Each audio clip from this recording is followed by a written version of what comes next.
recently heard news that India will give LCA Tejas to Egypt. What will be the reaction of Israel on this? How will India manage weapon deal and good friends like Israel? Okay, right. So Israel is not a friend. Israel is a nation with which we have very good relations because we have shared interests, common interests. There are no friends or enemies in geopolitics. There are temporary alliances and temporary adversaries, and things can change. But you have certain nations with which you have long term shared interests, and Israel is one of those nations, along with nations like France and Russia, etc. So the news is that India is not giving anything to anyone. We are not giving anything. We'll be selling. If the deal happens, we will be selling something to them. We're not giving it. It's not a gift.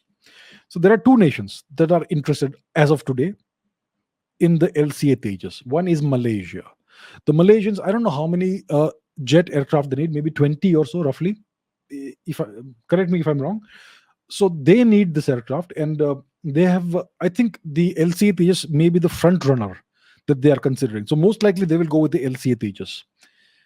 So I think a Malaysian delegation is going to visit India very soon to see the production facilities and take a look at how the aircraft is and maybe test it out or whatever. So whatever they will have to do, they will do it. And so the LCA Tejas is a front runner when it comes to Malaysia. The Tejas has a very good advantage. It's a very light aircraft. It's a very capable aircraft, and it's a very cheap aircraft. It The cost per unit is about $42 million, which is among the cheapest in the world, and it's a very good aircraft. So lots of countries are interested. So the Malaysians could likely acquire this plane from India, which is good. And India has also offered this to Egypt. The Egyptians need many more. I don't know, maybe 80 or so. So what India has offered is that we have offered to build a production plant in Egypt itself. So we will create a whole production line in Egypt, and the planes will be built there. And from there, they can be built for the Egyptian requirements, maybe 70, 80, whatever they need, and then more can be manufactured and sold to other countries in the Middle East, North Africa region. And many countries would be interested because it's a very capable and cheap aircraft. Many North African countries need fighter aircraft for their requirements, and maybe some Middle Eastern countries as well. And the American planes, etc., are very expensive, so they may want to go with the LC Tejas.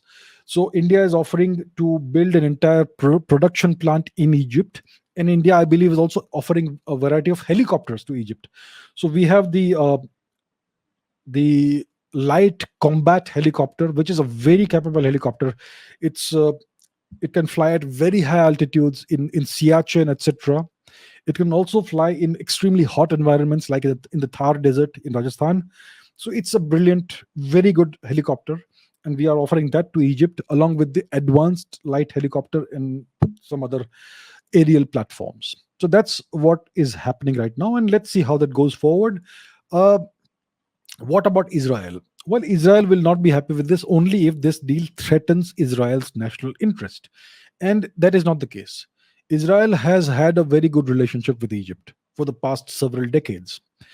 Uh, and of course, we would not do anything that would be perceived as something negative by Israel, for sure, because we value the relationship that we have with Israel. So whatever deal is reached, it will not be. So these aircraft or these weapons systems will not be sold to any countries that have an adversarial relationship with Israel. Egypt is not one of these nations. Egypt has a very reasonably good relationship with Israel, and Israel is now. Uh, so now we have diplomatic relations opening up between Israel and various Gulf countries as well, including the UAE and maybe even the Saudi Arabians. So things are changing in the Middle East after the Abraham Accords that President Trump presided over and all so on. So things are different now, and it's a good thing for the Middle East. It's been under strife for so long, and things may change. So that's what the situation is.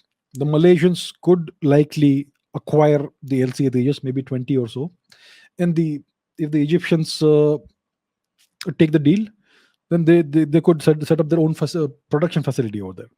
So these are very good developments when it comes to Indian defense manufacturing, because we are now in a position to actually sell these uh, weapon systems and aircraft, etc., to other countries. And many countries are also expressing an interest in acquiring missiles from India, like the BrahMos, for instance. So great developments, very positive developments.